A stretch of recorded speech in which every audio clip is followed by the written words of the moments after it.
Après 15 ans de mariage, il découvre que les 3 enfants ne l'appartiennent pas. Oui, après 15 ans de mariage, il découvre que sa femme l'a trompé et les 3 enfants ne l'appartiennent pas. C'est l'histoire de Monsieur Joseph. Un jour, Monsieur Joseph s'est levé en allant au travail. Il a perdu sa carte nationale d'identité. Et cette carte a été retrouvée par une jeune fille de 16 ans enceinte. Cette jeune fille arrivée à l'hôpital, elle se trouve dans l'impossibilité de se faire prendre en charge à l'hôpital si elle ne présente pas l'auteur de sa grossesse. Parce qu'elle était tellement jeune qu'on ne pouvait pas l'accepter si elle ne présentait pas l'auteur de sa grossesse.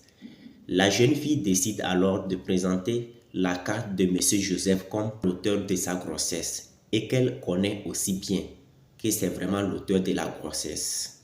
La sage-femme du jour était l'amie intime de Natacha, la femme de Monsieur Joseph. Oui, c'est-à-dire la sage-femme du jour qui doit s'occuper de cette fille de 16 ans était l'amie intime de Natacha, la femme de Monsieur Joseph. La sage-femme, en regardant la carte d'identité, reconnaît que c'est le mari de Natacha, Monsieur Joseph. Donc la sage-femme a appelé son amie Natacha pour lui informer de la situation. Oui, il lui a informé que c'est comme ça. Monsieur Joseph a enceinté une jeune fille qui est actuellement à l'hôpital chez eux là-bas. Natacha n'a jamais soupçonné Monsieur Joseph de tromperie ou bien d'infidélité. Ça l'a rendu vraiment en colère jusqu'à elle s'est évanouie. Et elle a été amenée à l'hôpital.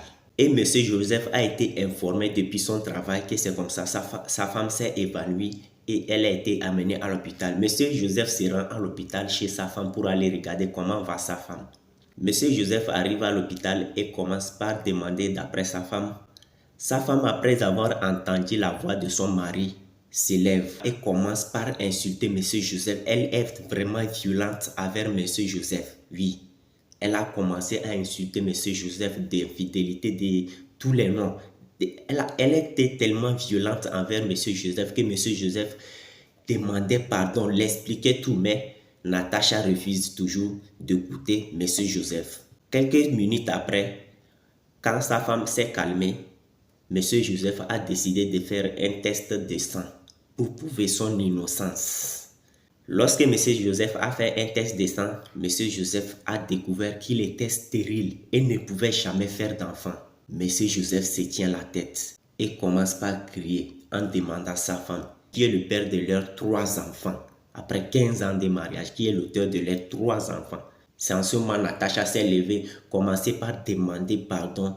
Elle demande pardon à Monsieur Joseph de la pardonner. Mesdames et messieurs, mes frères et sœurs africains, mes parents africains, s'il vous plaît, si vous étiez à la place de Monsieur Joseph, est-ce que vous allez la pardonner et la recevoir, la reprendre dans votre couple? Genre, vous allez la pardonner et vous allez tous partir à la maison, ou bien vous allez la renvoyer avec ses enfants, ou bien vous allez garder les enfants et renvoyer la femme de partir. Qu'allez-vous faire si vous êtes à la place de Monsieur Joseph? Le clavier est à vous. Donnez votre avis dans les commentaires et partagez cette vidéo. Dites-moi dans les commentaires si vous aimez ces genres d'histoires. Ce sont des histoires vraies. Si vous aimez ces genres d'histoires, on va toujours faire ces genres d'histoires sur cette page. Donnez votre avis dans les commentaires et n'oubliez pas de partager avec vos amis.